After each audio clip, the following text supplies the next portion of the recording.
Hi everybody, this is lesson 3, identifying proportional and non-proportional relationships in a table. So go ahead and write down your essential question. How can you use the table to determine whether the relationship between two quantities is proportional?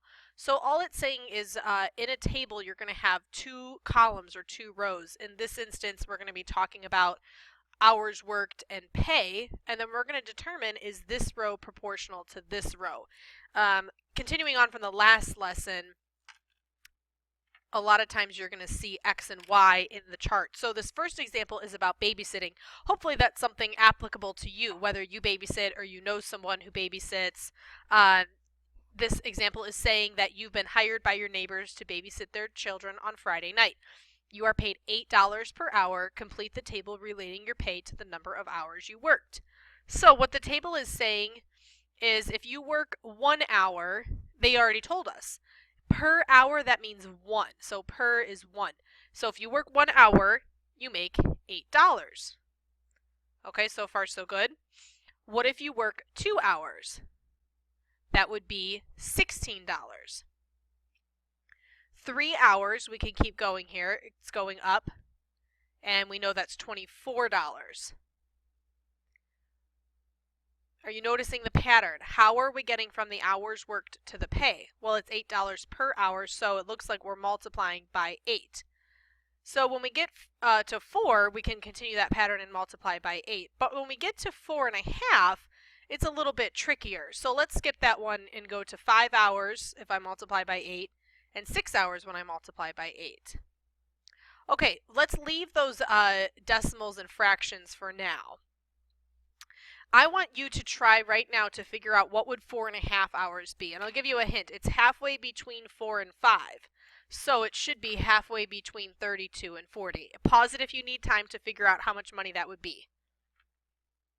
Did you get 36? If you didn't get 36, you can also do 4.5 times 8. That does equal 36. And now do 6.5 hours, and you should get 52. Another way to think about it is if 1 hour is $8, then each half hour would be $4. So the half hour goes up by $4, or the half hour goes up by 4. I want you to go ahead and draw a nice little line that says times 8. Times 8. That's how you tell it's proportional. I'm doing the same thing every time, so on and so forth. So for each one of those, for the hours worked to the pay, I'm multiplying by 8. Okay, based on the table, is the pay proportional to the hours worked? Yes, that's what we just determined. From the hours worked to the pay is always being multiplied by 8. Okay, and go ahead and pay attention. You can pause it if you need to write this down. By the same number. I'm multiplying by the same number. In this case, it's 8. We can prove this by saying 1 times 8, 2 times 8, 3 times 8, 4 times 8, etc. And of course, pause that if you need time.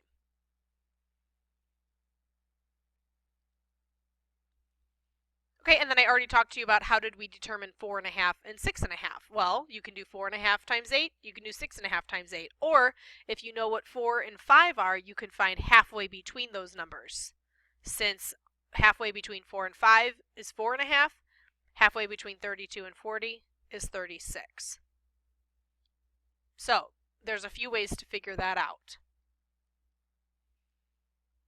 Okay, now let's look at a table and see if y is proportional to x.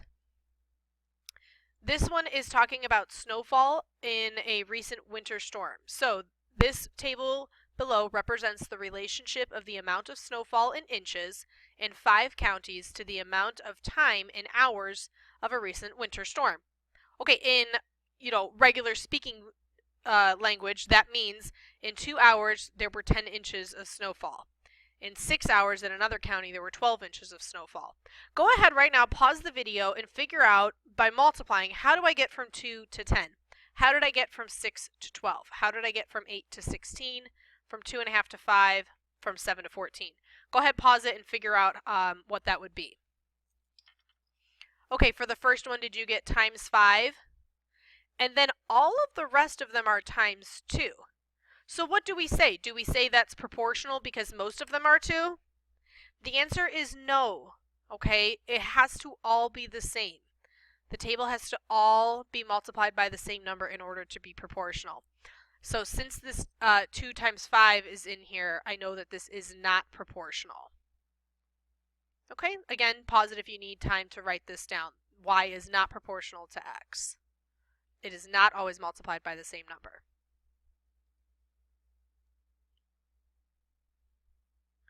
Okay, in this one, let's go ahead and look at this table. It says red box, the number of days that I rent a movie and the cost in dollars. So from 6 to 2 or 9 to 3 or 24 to 8 and 3 to 1. Now, this may look weird to you because the number of days is bigger than the dollars. But that's possible, okay? Sometimes you won't pay $1 or more per day. So we can have less than $1 per day. What we want to know is how did we get from 6 to 2? And I'm not talking about adding and subtracting on these. So for proportional relationships, we're multiplying. And in this case, you may realize that it's a little easier to divide. So to get from 6 to 2, I divided by 3. Did I do the same thing from 9 to 3? Yes, 9 divided by 3 is 3. How about 24 divided by 3? Good, and what's 3 divided by 3? So in each one of these, I was dividing by 3.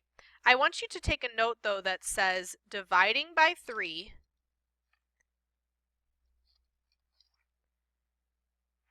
is the same as multiplying by, let's see if any of you can predict this correctly, multiplying by what number? I'll give you a hint. It's less than 1 because if I do 6 times 1, that's 6. And anything bigger than that is going to give me a bigger number. So I need something that's less than 1. Between 0 and 1, it's going to be a fraction. It is the same as multiplying by 1/3. So 6 times 1/3, that means I'm taking 1/3 of 6, which is 2. Okay, so in this case, it is proportional. Y is proportional to X because the days are always divided by 3 to determine the cost. And I had you take a special note here to know that if I divide by 3, that's actually the same as multiplying by 1/3.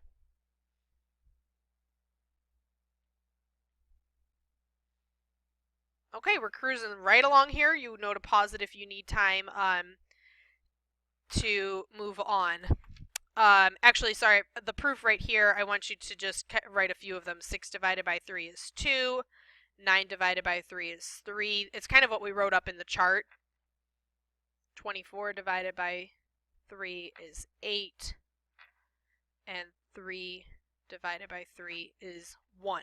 So really what this is this is our X, the number of days. And when I divide them all by 3, I do in fact get the Y, the cost in dollars. So renting a movie for 6 days is $2. Renting a movie for 24 days is $8. So it's the same proportion all the way through. Okay, let's take a look at Randy. Randy is planning to drive from New Jersey to Florida. He recorded the distance traveled and the total number of gallons used every time he stops for gas. Assume the miles driven are proportional to the gallons consumed. Please highlight, underline, mark the text there. It's telling you to assume that it's proportional. So this one's not asking if it's proportional. This one is saying assume it's proportional and try to complete the table. Okay, so we have one blank on the top row, and they tell us that if you use 2 gallons, that means that you've driven 54 miles. Let's go ahead and fill in the rest, but I want you to be very careful of this spot right here. What do you think a lot of people put into this blank? They're looking across the top here, and they're saying 2, 4, blank, 8, 10, 12. What do you think a lot of people put in there? If you said 6, I want you to be very, very careful. We're going to be looking at the pattern. So how did I get from 2 to 54? Go ahead and calculate that. Pause it and calculate it if you need to. Okay, did you get that you would multiply by 27? So 2 times 27 is 54. Okay, what is 4 times 27? Sorry, I moved that a little fast. So 4 times 27 is 108. let's leave this one for now. We know that the miles driven is 189. Hopefully you're realizing that I'm giving you a hint here for that one. Okay, try 8 times 27. And that should equal 216, so just double check what's in there. Okay, 10 times 27. That's easy, just add a 0. Good. And 12 times 27. Go ahead, pause it, type it in. 324 miles. Okay, now figure out what number times 27 will give me 189. Again, pause it if you need to figure that out.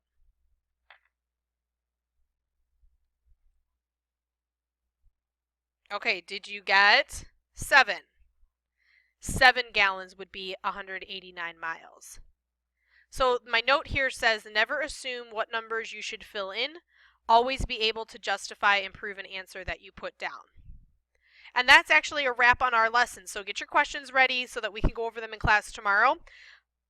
And from now on, you won't be seeing the summary typed out. The summary is for you. So tomorrow in class, the summary is going to be your warm-up for class. So I'm going to have you write a summary. You're going to look back on the notes from this video, and you're going to answer that essential question. So you'll do that when you get to class.